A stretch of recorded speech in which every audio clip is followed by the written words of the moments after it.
মানুষগুলো এবার আগুনের মধ্যে পানি দিলে যেমনি আগুন নিভে যায়, দাউ দাউ করা হৃদয়ে জ্বলন্ত আগুন তাদের ঠান্ডা হবে। কিয়ামতের ময়দানে ওই বিভীষিকাময় সময়ে মুসিবতের কালে মানুষগুলো পাগল হয়ে বিশ্বনবীকে খুঁজতে আরম্ভ করবে। সবাই মিলে বিশ্বনবীর কাছে যেয়ে বলবে, ইয়া রাহমাতাল লিল আলামিন, ইয়া খাতামান নবীন, রাহমাতাল লিল আলামিন। দেখেন আমাদের কি অবস্থা, কি কঠিন বিপদে আমরা আছি, দাঁড়াতে পারি না, সূর্যের আলোতে ঘেমে হয়রান। আজকে কেউ সুপারিশ করতে পারবে না। সব নবীরা অপারগতা স্বীকার করেছে, তারা বলেছে আপনি ছাড়া কেউ নাকি আল্লাহর সামনে দাঁড়াতে পারবেন না, আপনি একটু সুপারিশ করেন। বিশ্বনবী বলবেন, আসো আসো, আজকের দিনে আমি ছাড়া আল্লাহর সামনে কেউ দাঁড়াতে পারবে না। বিশ্বনবী মাকামে মাহমুদে যে আল্লাহু আকবার বলে সিজদায় লুটিয়ে পড়বেন। আল্লাহ রাব্বুল আলামিন বিশ্বনবীকে এমন কিছু চমৎকার শব্দ শিখাবেন, ওই শব্দগুলো দিয়ে আল্লাহর প্রশংসা করে বিশ্বনবী কাঁদতে আরম্ভ করবেন। বিশ্বনবী এমন ভাবে অজর দ্বারায় সিজদায় লুটিয়ে পড়ে কাঁদবেন, রব্বুল আলামিনের রহমতের দরিয়ায় জোশ লেগে যাবে। রব্বুল আলামিন এই দৃশ্য থেকে সহ্য করতে পারবেন না। রব্বুল আলামিন বলবেন, ইয়া মুহাম্মদ ইরফা রাসাক, ও নবী আপনি মাথা তোলেন, মাথা তোলেন, আপনার কান্না আমি সহ্য করতে পারি না। নবী আপনি মাথা তোলেন, সাল তুতা, আজকে আপনি যা চাবেন তাই দেব। নবী আপনি সিজদা থেকে মাথা তুলেন, সাল তুতা,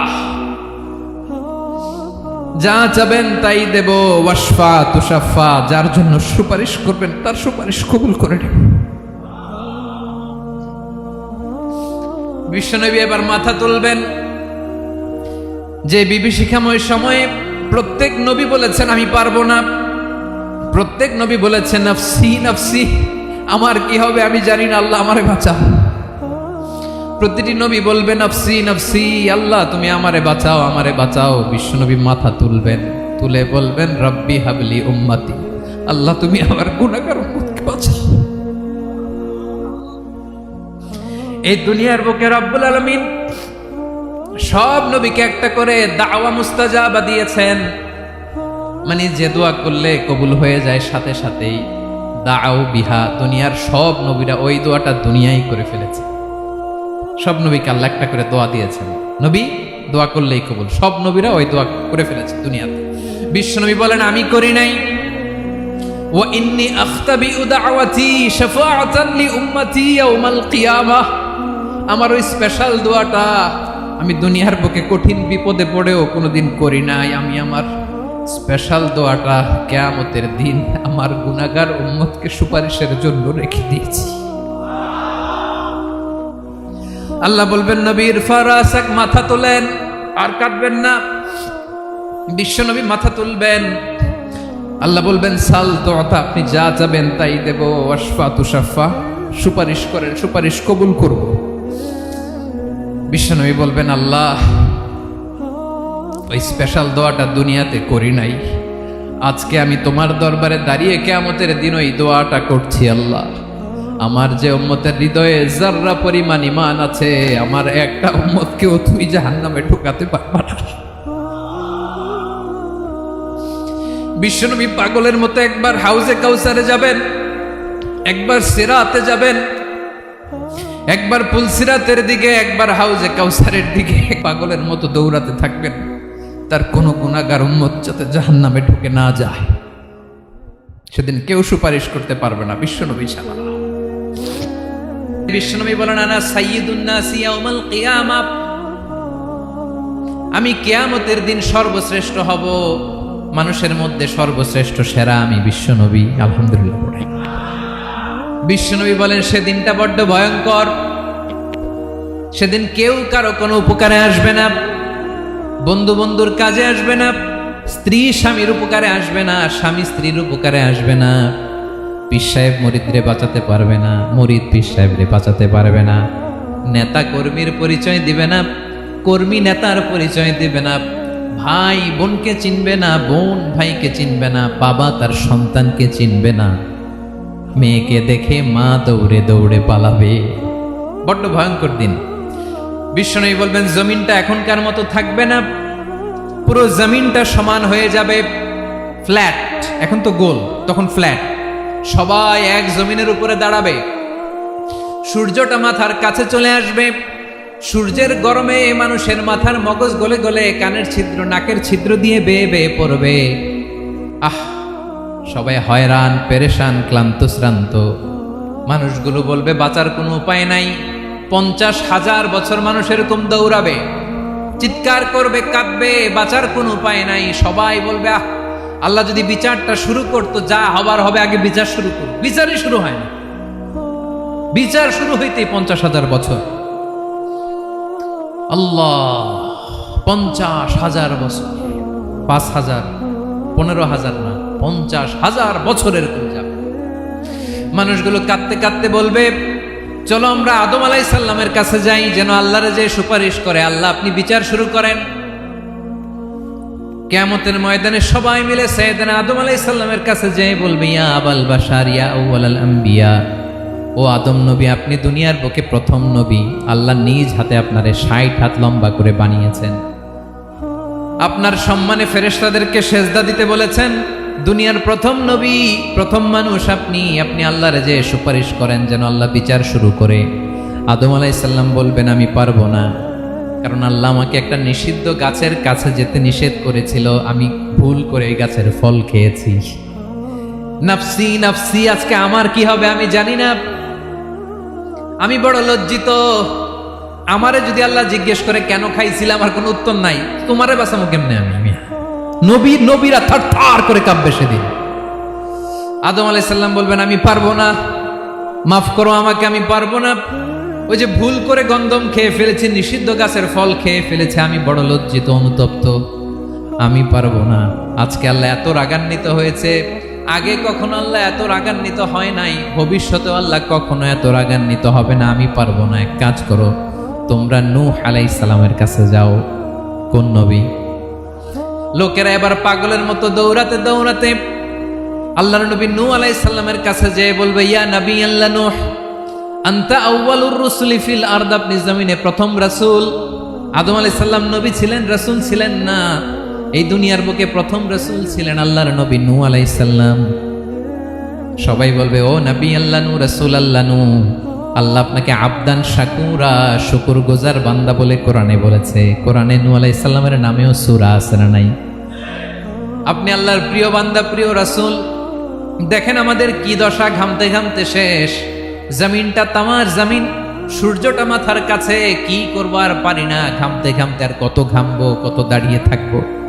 আল্লাহরে যে বলেন বিচার যেন শুরু করে। নূহ আলাইহিস সালাম বলবেন আমিও পারবো না, আমিও পারবো না। আমি আমার ছেলের জন্য এক কথা বলে ভুল করে ফেলছি। যখন মহাপ্লাবন হবে আমি বললাম আল্লাহ আমার কলিজার টুকরা সন্তান রে বাঁচান। আল্লাহ বললেন ও নূহ, সে তোমার সন্তান না, কারণ সে ঈমান আনে নাই, সে পাহাড়ের উপর দাঁড়িয়েছে, দেখি কেমনে সে বাঁচে। ওই যে আমি একটা না বুঝে আবদার করেছি, আল্লাহ আমার উপর রেগে গিয়েছিলেন। আজকে আল্লাহ ওই ব্যাপারে যদি আমারে প্রশ্ন করে, আমার কোনো জবাব নাই, আমি পারবো না, মাফ করো। তোমরা সবাই মিলে আল্লাহর খালিল ইব্রাহিম আলাইহিস সালামের কাছে যাও।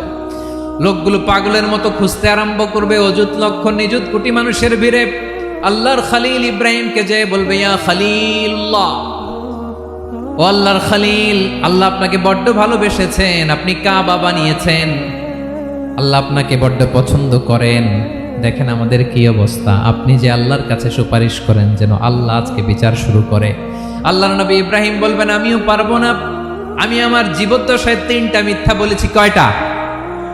আসলে মিথ্যা না, একটু টুইস্ট করে, কৌশল করে কথা বলেছিলেন, ওইটাকে হাদিসে মিথ্যা বলা হয়েছে।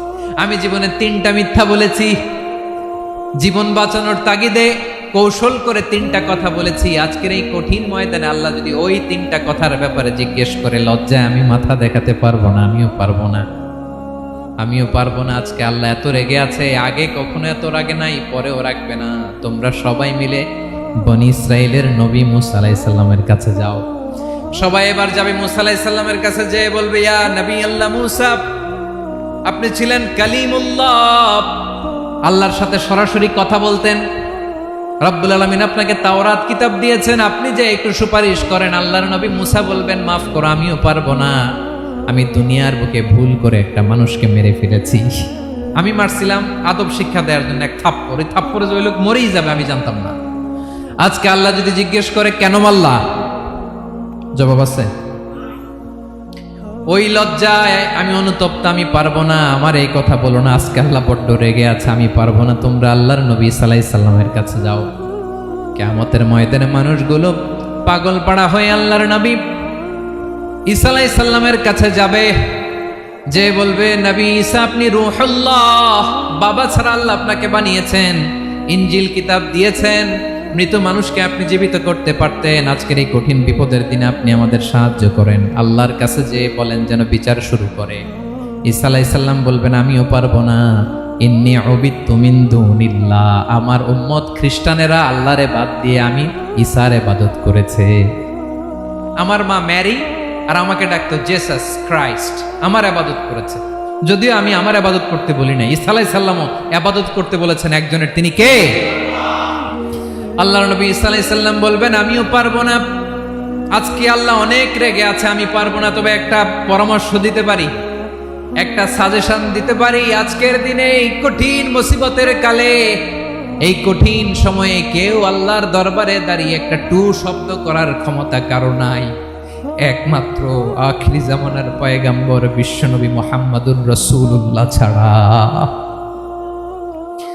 মানুষগুলো এবার আগুনের মধ্যে পানি দিলে যেমনি আগুন নিভে যায়, দাউ দাউ করা হৃদয়ে জ্বলন্ত আগুন তাদের ঠান্ডা হবে। কিয়ামতের ময়দানে ওই বিভীষিকাময় সময়ে, মুসিবতের কালে মানুষগুলো পাগল হয়ে বিশ্বনবীকে খুঁজতে আরম্ভ করবে। সবাই মিলে বিশ্বনবীর কাছে যে বলবে, ইয়া রাহমাতাল লিল আলামিন, ইয়া খাতামান নবীন, রাহমাতাল লিল আলামিন। দেখেন আমাদের কি অবস্থা, কি কঠিন বিপদে আমরা আছি, দাঁড়াতে পারি না, সূর্যের আলোতে ঘেমে হয়রান। আজকে কেউ সুপারিশ করতে পারবে না। সব নবীরা অপারগতা স্বীকার করেছে, তারা বলেছে আপনি ছাড়া কেউ নাকি আল্লাহর সামনে দাঁড়াতে পারবেন না, আপনি একটু সুপারিশ করেন। বিশ্বনবী বলবেন, আসো আসো, আজকের দিনে আমি ছাড়া আল্লাহর সামনে কেউ দাঁড়াতে পারবে না। বিশ্বনবী মাকামে মাহমুদে যে আল্লাহু আকবার বলে সিজদায় লুটিয়ে পড়বেন। আল্লাহ রাব্বুল আলামিন বিশ্বনবীকে এমন কিছু চমৎকার শব্দ শিখাবেন, ওই শব্দগুলো দিয়ে আল্লাহর প্রশংসা করে বিশ্বনবী কাঁদতে আরম্ভ করবেন। বিশ্বনবী এমন ভাবে অজর দ্বারায় সিজদায় লুটিয়ে পড়ে কাঁদবেন, রব্বুল আলামিনের রহমতের দরিয়ায় জোশ লেগে যাবে। রব্বুল আলামিন এই দৃশ্য থেকে সহ্য করতে পারবেন না। রব্বুল আলামিন বলবেন, ইয়া মুহাম্মদ ইরফা রাসাক,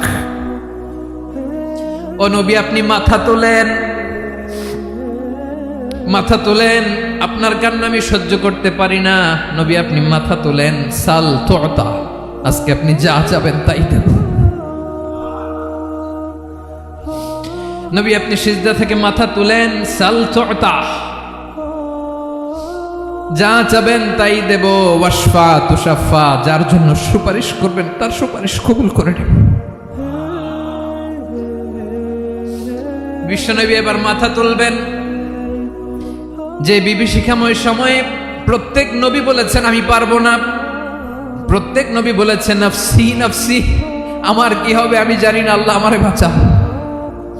প্রতিটি নবী বলবে নফসি নফসি, আল্লাহ তুমি আমারে বাঁচাও, আমারে বাঁচাও। বিশ্বনবী মাথা তুলবেন, তুলে বলবেন রব্বি হাবলি উম্মতি, আল্লাহ তুমি আমার গুনাহগার উম্মতকে বাঁচাও। এই দুনিয়ার বুকে রব্বুল আলামিন সব নবীকে একটা করে দাওয়া মুস্তাজাবা দিয়েছেন, মানে যে দোয়া করলে কবুল হয়ে যায় সাথে সাথেই। দাও বিহা, দুনিয়ার সব নবীরা ওই দোয়াটা দুনিয়ায় করে ফেলেছে। সব নবীকে আল্লাহ একটা করে দোয়া দিয়েছেন, নবী দোয়া করলেই কবুল। সব নবীরা ওই দোয়া করে ফেলেছে দুনিয়াতে। বিশ্বনবী বলেন আমি করি নাই। ওয়া ইন্নী আখতাবিউ দাওয়াতি শাফাআতান লি উম্মতি ইয়াউমাল কিয়ামাহ, আমার ওই স্পেশাল দোয়াটা আমি দুনিয়ার বুকে কঠিন বিপদে পড়েও কোনোদিন করি নাই। আমি আমার স্পেশাল দোয়াটা কিয়ামতের দিন আমার গুনাহগার উম্মতকে সুপারিশের জন্য রেখে দিয়েছি। আল্লাহ বলবেন নবীর ফারাসাক, মাথা তোলেন, আর কাটবেন না। বিশ্ব নবী মাথা তুলবেন, আল্লাহ বলবেন সাল তো, আপনি যা চাবেন তাই দেব। ওয়াশফা তুশাফা, সুপারিশ করেন, সুপারিশ কবুল করব। বিশ্ব নবী বলবেন আল্লাহ, ওই স্পেশাল দোয়াটা দুনিয়াতে করি নাই, আজকে আমি তোমার দরবারে দাঁড়িয়ে কিয়ামতের দিন ওই দোয়াটা করছি। আল্লাহ, আমার যে উম্মতের হৃদয়ে যাররা পরিমাণ ঈমান আছে, আমার একটা উম্মতকেও তুমি জাহান্নামে ঢুকাতে পারবা না। বিশ্বনবী পাগলের মতো একবার হাউজে কাউসারে যাবেন, একবার সিরাতে যাবেন, একবার পুলসিরাতের দিকে, একবার হাউজে কাউসারের দিকে পাগলের মতো দৌড়াতে থাকবেন। তার কোনো গুনাহগার উম্মত যাতে জাহান্নামে ঢুকে না যায়, সেদিন কেউ সুপারিশ করতে পারবে না বিশ্বনবী ছাড়া। এজন্য 5 নম্বর আল্লাহ বললেন মান যাল্লাযী ইয়াশফাউ ইনদাহু ইল্লা বিইযনিহি। কার সাহস আছে, কার এত বড় বুকের পাটা কিয়ামতের কঠিন দিন আল্লাহর সামনে দাঁড়িয়ে সুপারিশ করবে? কারো ক্ষমতা নেই, কারো ক্ষমতা নাই। বিশ্বনবী সেদিন সিজদায় পড়ে উম্মতের জন্য কাঁদবেন, সবাই কাঁদবে, নফসি নফসি, আল্লাহ আমারে বাঁচাও, আল্লাহ আমারে বাঁচাও। বিশ্বনবী বলবেন উম্মতি উম্মতি। বিশ্বনবী আমার জন্য কাঁদবেন, আপনার জন্য কাঁদবেন, আমাদের জন্য সেদিন কেঁদে কেঁদে জাহান্নামের দরজায় দাঁড়িয়ে আমাদেরকে টেনে টেনে জান্নাতে ঢুকাবেন। এজন্য এই বিশ্বনবীর ভালোবাসা যেন আমাদের হৃদয়ে ভরপুর থাকে। আমার ভাইয়েরা, প্রতি শুক্রবার বিশ্বনবীর উপরে বেশি বেশি যেন আমরা দুরূদ পড়ি। আমরা যখন বিশ্বনবীর সালাম দেই, দুরূদ পড়ি, একদল স্পেশাল ফেরেশতা আছে যারা বিশ্বনবীর দুরূদটা নিয়ে সরাসরি বিশ্বনবীর রওজায় যায়, যে বলে অমুকের বেটা অমুক আপনারে সালাম দিয়েছে। বিশ্বনবী নিজ কবরের থেকে নিজেই সালামের উত্তর দেয়। বিশ্বনবীর ভালোবাসা যেন আমাদের হৃদয়ে থাকে, বিশ্বনবীর সুন্নাহ দিয়ে যেন আমাদের জীবনটাকে সাজাই, পারা যাবে ইনশাআল্লাহ। বিশ্বনবীর ভালোবাসা ছাড়া কেউ জান্নাতে ঢুকতে পারবে? বিশ্বনবীর পক্ষে আমরা বলব, বিশ্বনবীর পক্ষে আমরা লিখব, বিশ্বনবীর জন্য আমরা আমাদের কলিজার রক্ত বিলিয়ে দিব, ঠিক কিনা বলেন? সেদিন বিশ্বনবী ছাড়া কেউ সুপারিশ করতে পারবে না। 5 নম্বর আল্লাহ বললেন মান যাল্লাযী ইয়াশফাউ ইনদাহু ইল্লা বিইযনি। কে আছে সুপারিশ করবে আল্লাহর সামনে? আর আপনি আপনার বাবার দরবারে যে সেজদা দেন, হ্যাঁ, ইব্রাহিম আলাইহিস সালাম থারথার করে কাঁপবে আর বলবে নফসি নফসি, আল্লাহ আমারে বাঁচাও। মুসা আলাইহিস সালাম থারথার করে কাঁপবে, আল্লাহ নফসি নফসি, আমারে বাঁচাও। আর আপনি পীরের দরবারে যে সেজদা দেন, কোথায় আছেন আপনি? খবরদার, কেউ বাঁচাতে পারবে না। যাকে ইল্লা আল্লাহ যাকে অনুমতি দেন, বিশ্বনবীকে দিবেন, নবীদেরকে দিবেন, এরপরে আল্লাহ তার স্পেশাল ওয়ালিদেরকে, মুত্তাকিনদেরকে, শহীদদেরকে, সিলেক্টেড বান্দাদেরকে দিবেন। কিন্তু কাকে দিবেন, কার জন্য দিবেন, দুনিয়ার কেউ জানে না একজন ছাড়া, তিনি কে?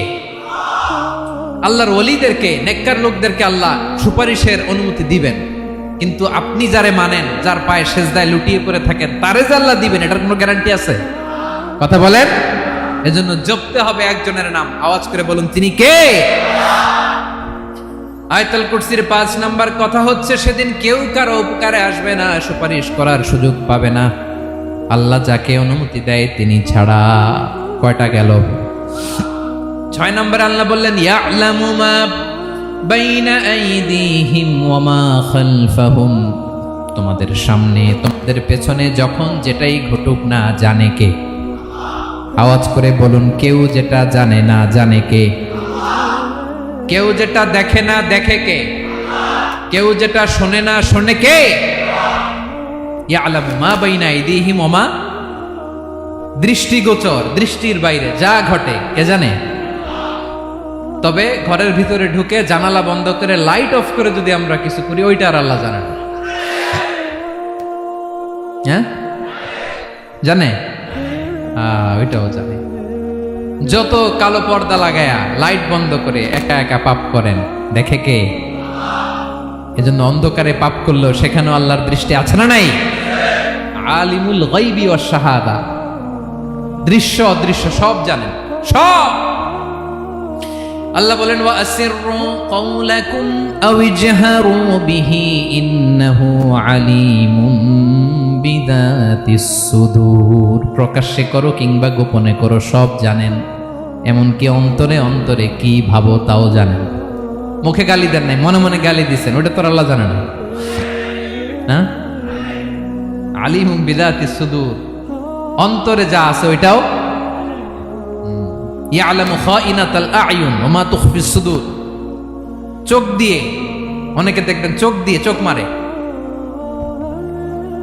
ওইটাও আল্লাহ দেখেন। বিচার করতেছে, বিচারককে ঘুষ টুস দিয়ে আপনি চোখ মারলেন যে এইভাবে না ওইভাবে কর, এটা তো আল্লাহ দেখে দেখে নাই। হ্যাঁ, খাইনাতাল আ'য়ুন, চোখের খেয়ানত দেখে। ওয়া মা তুখফিস সুদূর, অন্তরে যেটা লুকায় রাখো এটাও তিনি দেখেন। এজন্য আল্লাহ বলেন 6 নম্বর কথা হচ্ছে ইয়ালামু মা বাইনা আইদিহিম ওয়া মা খালফাহুম, সামনে পেছনে যা ঘটে সব জানে কে? কথা ক্লিয়ার? 7 নম্বরে আল্লাহ বললেন ওয়ালা ইউহিতুনা বিশাইইম মিন ইলমিহি ইল্লা বিমা শা। কেউ তার জ্ঞানকে পরিব্যাপ্ত করতে পারে না, পরিবেষ্টন করতে পারে না। তার জ্ঞানে কি আছে কেউ জানতে পারে না, ততটুকু ছাড়া যতটুকু তিনি জানেন। সুবহানাল্লাহ। নবীরা কি সব জানেন? বিষ্ণু ঈসা ইসলাম সব জানতেন না। আল্লাহ তাআলা নবীদেরকে যতটুকু জানান ততটুকুই নবীরা বলে, ঠিক কি না? ওমা ইয়ানতিকু আনিল হাওয়া ইন হুয়া ইল্লা ওয়াহয়ুই ইউহা। আল্লাহ যতটুকু জানায় নবীরা ততটুকু বলতে পারে, এর বাইরে বলতে পারে না। আল্লাহ যতটুকু জানায় ততটুকু। আমাদের জ্ঞান যা আছে দিছে কে? সবাই বলুন, কে দিছে? এজন্য আল্লাহ বলে আমি যদি জ্ঞান দেই তাইলে তোমরা জ্ঞান পাও, এছাড়া জ্ঞানের কোনো মাধ্যম দুনিয়াতে। আর আমাদের জ্ঞান একেবারে কম, এই জ্ঞান নিয়ে আমরা বড়াই, কত বড়াই করি, জ্ঞানের কত বড়াই, গর্ব অহংকার, কত গরম আছে না নাই? কি জ্ঞান আছে আপনার? কি জানেন বলেন? ভবিষ্যৎ জানেন? কালকে কি হবে জানেন? তো কি জানেন আপনি? কালকে কি হবে এটাই তো জানি না, এখন কি হবে তাই জানি না, পিছনে কি করছিলাম এটা মনে রাখতে পারি না। আজ থেকে 1 মাস আগে এই বিকেলে আপনি কি করতেছিলেন মনে আছে? এত দূরে যাওয়া লাগবে না। আজ থেকে 1 সপ্তাহ আগে রাত্রে বেলায় কি খাইছিলেন মনে আছে? আজ থেকে 5 দিন আগে কোন জামাটা পরছিলাম মনে আছে? তো কি জানেন আপনি? কিছুই না। আমাদের জ্ঞানকে আল্লাহ বলেছেন কালিল। কি বলেছেন? এজন্য রব্বুল আলামিন বলেন তোমাদের জ্ঞান হলো কালিল। ওয়ামা উতিতুম মিনাল ইলমি ইল্লা কালিলা। একেবারে যত সামান্য জ্ঞান আমি আল্লাহ তোমাদেরকে দিয়েছি, আসল জ্ঞান ভান্ডার একমাত্র আমি আল্লাহর কাছে। তাহলে আমাদের জ্ঞানকে আল্লাহ কি বলেছেন? কলিল। একটু বলুন কি বলেছেন? কলিল মানে কি? একটা মহাসাগরের মধ্যে, খেয়াল করে শুনেন বুঝবেন, একটা মহাসাগরের মধ্যে একটা চড়ুই পাখি যে যদি একটু পানি খায়, পানি খাওয়ার পরে ওই চড়ুই পাখির ঠোঁটে যে একটু পানি লেগে থাকে ওইটারে বলে কলিল। আল্লাহ বলে মহাসাগর থেকে পানি খাওয়ার কারণে চড়ুই পাখির ঠোঁটে যে একটু পানি লেগে আছে, এই পানিটা হচ্ছে তোমরা পৃথিবীতে যারা আছো সবার জ্ঞান, সবাই মিলে এতটুকু জ্ঞান, আর পুরো মহাসাগরের পানি হচ্ছে আমি আল্লাহর জ্ঞান। তাহলে আপনার জ্ঞান তো অনেক বেশি। এজন্য জ্ঞানের বড়াই করা যাবে না। আল্লাহ বলেন ওয়ালা ইউহিতুনা বিশাইইম মিন ইলমিহি ইল্লা বিমা শা। আল্লাহ যতটুকু জানান ততটুকুই আমরা জানি, তিনি যে কত জানেন আমাদের কোনো ধারণা নাই, ঠিক কিনা বলেন? কয়টা গেল? 7টা। আর রইল কয়টা? 8 নম্বরে আল্লাহ বলেন ওয়াসিআ কুরসিয়ুহুস সামাওয়াতি ওয়াল আরদা। তার কুরসি আকাশ জমিন বিস্তৃত, আকাশ এবং জমিনকে পরিব্যাপ্ত করে রেখেছে তার কুরসি, তার ক্ষমতা, তার কর্তৃত্ব। কুরসির 2টা তাফসির। এক তাফসির হলো কুরসি মানে ক্ষমতা, তার ক্ষমতা, কর্তৃত্ব, আকাশ জমিন বিস্তৃত। কুরসির আরেকটা ব্যাখ্যা হচ্ছে সরাসরি কুরসি, যেখানে আল্লাহ পা রাখে। কি রাখে? তার মানে হুজুর আল্লাহরও পা আছে? আছে। কেমন আমরা জানি না, আমাদের পায়ের মতো না। সুবহানাল্লাহ পড়েন তো। তাইলে আল্লাহ কার মতো? আল্লাহ আল্লাহর মতো। সুবহানাল্লাহ পড়েন। লাইসা কামিসলিহি শাই, কোনো কিছু তার মতো নয়। তো তিনি কার মতো? তিনি তার মতো। ওয়ালাম ইয়াকুল্লাহু কুফুয়ান আহাদ। ওয়াসিআ কুরসিয়ুহুস সামাওয়াতি ওয়াল আরদ। তার কুরসিটা আকাশ জমিন বিস্তৃত। এটা ঊর্ধ্ব জগতের কথা, বাতুপাহাতের বাইরা। কোন জগৎ? ঊর্ধ্বজগৎ শুরু হয় এই যে এখান থেকে, মাথার উপর থেকে ঊর্ধ্বজগতের শুরু, ঠিক কিনা? এই যে শূন্যে যা দেখেন এটা প্রথম আকাশের মহাশূন্য। আল্লাহ বলেন ওয়ালাকাদ যায়্যানাস সামাআদ দুনিয়া বিজিনাতিল কাওয়াকিব, প্রথম আকাশের মহাশূন্যকে আমি তারা গ্রহ দিয়ে সুশোভিত করেছি। আমাদের পৃথিবীর চাইতে অনেক বড় গ্রহ আছে, যেমন সূর্য পৃথিবীর চেয়ে 13 লক্ষ গুণ বড়। কয় গুণ? 13 গুণ, 1300 গুণ, 13,000 গুণ। কত গুণ? আরো জোরে কত গুণ? চিন্তা করছেন পৃথিবীটা কত বড়, আর সূর্য নাকি পৃথিবীর চেয়ে? তার মানে সূর্যই কি সবচেয়ে বড়? না, সূর্যের চেয়ে কোটি কোটি গুণ বড় তারা আছে। এরকম কোটি কোটি তারা নিয়ে আমাদের গ্যালাক্সি মিল্কি ওয়ে, এরকম কোটি কোটি গ্যালাক্সি আছে প্রথম আকাশের মহাশূন্যের মধ্যে। এরপরে দ্বিতীয় আকাশ। এই দ্বিতীয় আকাশটা প্রথম আকাশের তুলনায় কত বড়? বিশ্বনবী বলেন তোমার হাতের আংটি যদি মরুভূমির মাঝখানে ফেলে দাও, পুরো মরুভূমির তুলনায় তোমার হাতের আংটি যত ছোট, দ্বিতীয় আসমানের তুলনায় প্রথম আসমানটা ঠিক তত ছোট। তৃতীয় আসমান আবার এরকম, ওইটার তুলনায় দ্বিতীয় আসমানটা একটা আংটির সমান। চতুর্থ আসমানের তুলনায় মরুভূমির মাঝখানে তৃতীয় আসমানটা আংটির সমান। একটার চেয়ে আরেকটা বড়। কত বড় আমি বলতে পারবো, আপনারা শুনতে পারবেন, কিন্তু আমরা কল্পনা এটা ধারণ করতে পারবো? পঞ্চম, ষষ্ঠ, সপ্তম, 7 আকাশ শেষ। কি শেষ? এর উপরে আছে বাইতুল মামুর। কি নাম? এটা ফেরেশতাদের মসজিদ, ফেরেশতাদের কেবলা, ফেরেশতাদের কাবা। আমরা যেমন মক্কায় কাবা, ফেরেশতাদের কাবা, কেবলার নাম হচ্ছে আল বাইতুল মামুর। 7 আসমানের উপরে। এটা কত বড় শোনেন। প্রতিদিন বিশ্বনবী বলেন প্রতিদিন এই আল বাইতুল মামুর ফেরেশতাদের মসজিদে 70,000 ফেরেশতা ইবাদতের জন্য চান্স পায়। প্রতিদিন কয় হাজার? একবার ঢুকে যে বের হয়ে যায় কিয়ামতের আগে দ্বিতীয়বার আর তারা চান্স পাবে না। আল বাইতুল মামুর ওইটা শেষ। এরপরে সিদরাতুল মুনতাহা। কি নাম? সীমান্ত বৃক্ষ। এটা আরো বড়, একটা বিশাল বড় বড়ই গাছ আল্লাহ বানাইছে। ওয়া ইলাইহি ইয়ানতাহি ইলমুল মালাইকা, ফেরেশতাদের জ্ঞান সীমানা ওইখানেই শেষ। এর উপরে কি হয় ফেরেশতারা আর জানে না। ফেরেশতাদের ক্ষমতা এখানে শেষ। সিদরাতুল মুনতাহা, সিদরাতুল মুনতাহার এরিয়া শেষ। এরপরে শুরু হয় আল্লাহুল মাহফুজ, কোরআনের বাড়ি। কোরআনের বাড়ি কই? বাল হুয়া কুরআনুম মাজিদ ফি, এটা মিন দুররাতিন বাইদা, সাদা ঝকঝকে ডায়মন্ড দিয়ে আল্লাহ বানাইছে। আমাদের সবার তাকদীর ভাগ্যলিপি ওইখানে লেখা, কি হবে না। কোরআনের বাড়ি ওইটা, ওইটা শেষ। এরপরে শুরু হয় লা জামান লা মাকান এরিয়া। ওইখানে কোনো জামান নাই, মাকান নাই, no time no space area শুরু। ওইখানে কুরসি, যেখানে আল্লাহ পা রাখেন বা কুদরতি পা রাখেন, আল্লাহর কুরসি। বড় রাজা বাদশারা সিংহাসনে বসে পা রাখে একটা টেবিলের উপর, শাহী টেবিল, ওইটার নাম কুরসি। আল্লাহ বলে ওয়াসিআ কুরসিয়ুহুস সামাওয়াতি ওয়াল আরদ, আল্লাহর এই কুরসিটা এতক্ষণ যা বললাম এই সবগুলোর চাইতেও বড়। কুরসির উপরে আছে আল্লাহর আরশ। আর রহমানু আলাল আরশি ইস্তাওয়া, রব্বুল আলামিন ওই আরশের উপরে। আমি যেমনি চেয়ারের উপরে এরকম না, যেভাবে আল্লাহর জালালিয়াত, হিজ হাইনেস, হিজ রয়্যালনেস, আল্লাহর জালালিয়াত, আল্লাহর কুদরতের মাধ্যমে যেভাবে আল্লাহ আরশের উপর থাকা দরকার, আল্লাহর সত্তা, আল্লাহ ঠিক ওইভাবে আছেন, আরশের উপরে আছেন। ওয়া ইয়াহমিলু আরশা রাব্বিকা ফাওকাহুম ইয়াওমাইযিন সামানিয়া, কিয়ামতের দিন আল্লাহর এই আরশটা 8 জন ফেরেশতা বহন করবে। আরশ বহনের জন্য আল্লাহর ফেরেশতা লাগে না, কোনো কাজের জন্যই আল্লাহর ফেরেশতা লাগে না। আল্লাহ বলে কুন ফায়াকুন, হয়ে যায়। তারপরে আল্লাহ নিয়োজিত রেখেছেন। সেদিন কিয়ামতের দিন আল্লাহর আরশটা বহন করবে কয়জন ফেরেশতা? এদের সাইজ কত বড়? হ্যাঁ, শুনতে মনে চায়? বিশ্বনবী বলেন ইন্না মা বাইনা শাহমাতি উযুনিহি ইলা আতিকিহি মাসিরাতু 700 সানা। বিশ্বনবী বলেন ওই ফেরেশতার সাইজ আমি দেখে এসেছি। কত বড় শোনো, যারা আল্লাহর আরশ বহন করবে, পুরো সাইজ বলা যাবে না। বিশ্বনবী বলেন ওই ফেরেশতার কানের লতি থেকে কাঁধ বরাবর। আপনার কানের লতি থেকে কাঁধ কতটুকু হবে? 4 আঙ্গুল 5 আঙ্গুল। বিশ্বনবী বলেন যে 8 জন ফেরেশতা কিয়ামতের দিন আল্লাহর আরশের পায়া ধরে থাকবে, ওই ফেরেশতাগুলোর কানের লতি থেকে কাঁধ বরাবর আসতে সবচেয়ে দ্রুতগামী যানবাহন, পৃথিবীতে সবচেয়ে দ্রুত চলে আলোর ফোটন, আলোর ফোটন 1 সেকেন্ডে চলে 3 লক্ষ কিলোমিটার। কয় লক্ষ কিলোমিটার? 1 ঘন্টায়, 1 মিনিটে, কয় সেকেন্ডে? 1 সেকেন্ড কইতে তো 2 সেকেন্ড লাগে। 1 সেকেন্ডে আলোর ফোটন, আলোর কণা ছুটে 3 লক্ষ কিলোমিটার বেগে।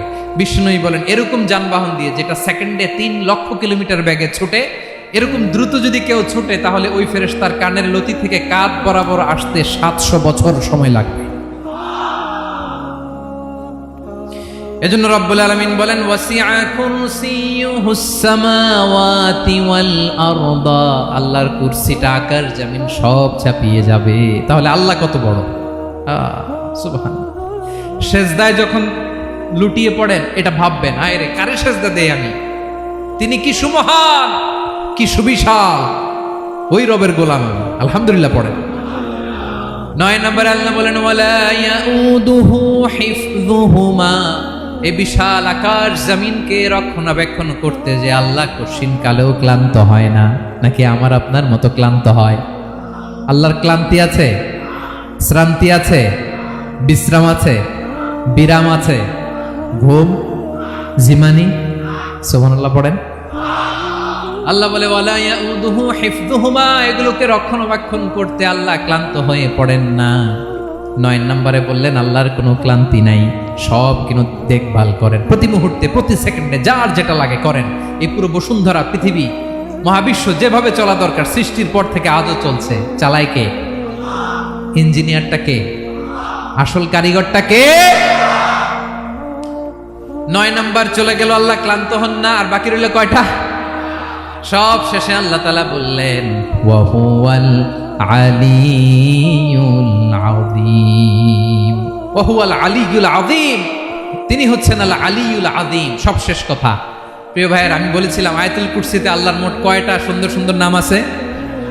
2টা তো বলে ফেলছি। এগুলো কি ছিল?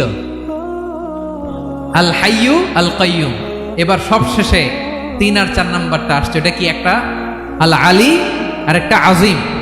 3 নাম্বারটা হচ্ছে আল আলী, 4 নাম্বারটা আযীম। আল আলী মানে হচ্ছে সর্বোচ্চ, দ্য গ্রেটেস্ট, দ্য হাইয়েস্ট। তার উপরে কেউ আছে? ঊর্ধ্ব জগতের যে বর্ণনা দিছি, কি বুঝলেন? আল্লাহর উপরে কেউ আছে?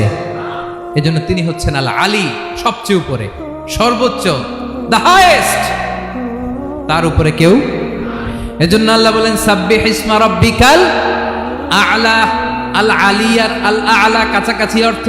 প্রশংসা করো ওই আল্লাহর যিনি হলেন আ'লা, সবচেয়ে বড়। তার চেয়ে বড় কেউ আছে নাকি? তার উপরে কেউ আছে নাকি? আল আ'লা। এজন্য আমরা যখন সিজদায় লুটিয়ে পড়ি, আমরা যখন সবচেয়ে নিচে যাই, আমরা বলি আল্লাহ তুমি সবচেয়ে উপরে। আমরা যখন সিজদায় যাই, আমরা তখন সবচেয়ে কি? নিচে, তাই না? এর চেয়ে নিচে আর মানুষের সবচাইতে দামি অঙ্গ কপালটারে মাটিতে ঘষি, আমি সবচেয়ে নিচে, আর আমি বলি সুবহানা রাব্বিয়াল, আহা সুবহান রাব্বিয়াল আ'লা। আল্লাহ তুমি সবচেয়ে উপরে, আমি সবচেয়ে নিচে, কিন্তু তুমি সবচেয়ে উপরে। সুবহানাল্লাহ পড়ে। আল্লাহ বলে আমি হলাম আল আলী। 4 নম্বরে আমি হলাম আল আযীম, হাইয়ু কাইয়ুম। শেষে বললেন আমি হলাম আল আলী, আমি হলাম আল আযীম। আযীম মানে সুমহান, দ্য সুপ্রিম। সুপ্রিম। আল্লাহর সবকিছু চরম পর্যায়ে। তার সবকিছু কি? আল্লাহর শাস্তি চরম পর্যায়ের, আল্লাহর দয়া পরম পর্যায়ের, তার সৃষ্টি প্রকাণ্ড, তার ক্ষমতা প্রচন্ড। তিনি আল আলী, আল আযীম। আওয়াজ করে পড়েন আল্লাহু আকবার।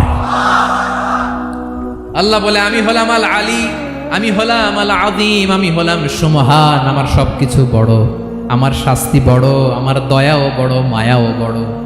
আমি যখন শাস্তি দেই, আমার শাস্তির মতো কেউ শাস্তি দিতে পারে না। আমি আল্লাহ সব সময় ধরি না, ধরলে ছাড়ি না। ঠিক কি না? ধরে ধরে ধরে না, ধরলে আল্লাহ সাবধান। যখন আযাব আসবে, গজব আসবে, পালাবার জায়গা খুঁজে পাওয়া যাবে। সামান্য ভূমিকম্প দিলে আমাদের অবস্থা কি হয় দেখেন তো? হ্যাঁ, সামান্য একটু ভূমিকম্প দিলে বাঁচার উপায় আছে? আল আযীম, ইন্না জালজালাতাস সাআতি শাইউন আযীম। কিয়ামতের সেই প্রকম্পনটা বড্ড ভয়ঙ্কর, বড্ড ভয়ঙ্কর। এজন্য আমরা সে আল্লাহর ইবাদত করি যিনি কখনো ঘুমান না, যিনি ক্লান্ত হন না, যার লয় নাই, যার কোনো ক্ষয় নাই, যিনি ছাড়া আমাদের বাঁচার কোনো উপায় নাই, ঠিক কিনা বলেন? 10 নম্বর ক্লিয়ার? আলহামদুলিল্লাহ পড়েন। যা বললাম আমরা যেন আমল করতে পারি। তাহলে একটি আয়াতের তাফসীর শুনলাম, আয়াতটার নাম প্রত্যেক ফরজ নামাজের পরে পড়বেন, সকাল সন্ধ্যা পড়বেন, ওয়াজিফা হিসেবে মানবেন তো? কোন সূরায়? আয়াত নাম্বার? মোট কয়টা কথা? 1 নাম্বার, আল্লাহ ছাড়া কোনো ইলাহ নাই, তাকে ছাড়া কাউকে সেজদা দেব। 2 নাম্বার, তিনি আল হাইয়ুল কাইয়ুম, সব মরবে, তিনি মরবে। গোটা বিশ্ব তার কাছে ঠেকা, তিনি কারো কাছে ঠেকা। 3 নাম্বার, তার ঘুমও নাই, ঘুমের আগে যে ঝিমুনি আছে সেটাও। 4 নাম্বার, আকাশ জমিন এর মাঝে যা আছে সবকিছুর আসল মালিকানা কার? 5 নাম্বার, কিয়ামতের দিন যখন থারথার করে নবীরা কাঁপবে, তার অনুমতি ছাড়া কেউ আল্লাহর দরবারে দাঁড়িয়ে সুপারিশ করতে পারবে। 5 নাম্বার, আমাদের সামনে পেছনে উপরে নিচে প্রকাশ্যে গোপনে যা ঘটে কেউ দেখে না, দেখে কে? কেউ জানে না, জানে কে? আল্লাহর জ্ঞানের বাইরে নতুন করে কেউ জ্ঞান প্রডিউস করতে পারে না। তিনি যতটুকু জানায় ততটুকুই জানি, তিনি না জানালে জানানোর সাধ্য কারো। তার কুরসি, তার কর্তৃত্ব ক্ষমতা আকাশ জমিনকে বিস্তৃত করে আছে, ঠিক কিনা বলেন? কিন্তু মহাবিশ্বকে পরিচালনা করতে, রক্ষণাবেক্ষণ করতে তিনি খুব ক্লান্ত হয়ে যায় না? ক্লান্ত হয়। তিনি আল আলী, দ্য হাইয়েস্ট, সর্বোচ্চ, আল আযীম, দ্য সুপ্রিম, তার ক্ষমতার সামনে দাঁড়াবার ক্ষমতা কারো নাই, ঠিক কিনা বলেন? সে আল্লাহর গোলাম হতে পেরে আমরা খুশি না বেজার? আমরা যা করব ওই আল্লাহর খুশি করার জন্য করব, যা করব আল্লাহর রাজি খুশির জন্য করব। মনের দুঃখ জ্বালা ফেসবুকে শেয়ার দেওয়ার আগে আমি শেয়ার দেব কার সাথে? পারবেন? পারবেন? আল্লাহরে ভালো লাগে, আল্লাহরে মায়া লাগে, আল্লাহর কাছে চোখের পানি ছেড়ে কাঁদতে ভালো লাগে? আল্লাহর কাছে বলেন, ইদা সাআলতা ফাসআলিল্লাহ, বিষ্ণু বললেন যখন চাইবে আল্লাহর কাছে চাইবে। ওয়া ইদা ইসতাআনতা ফাসতাইন বিল্লাহ, সাহায্য করার মালিক একজন, তিনি কে? আল্লাহ তাআলা আমাদের সবাইকে কথাগুলো বোঝার আমল করার তৌফিক দান করুন।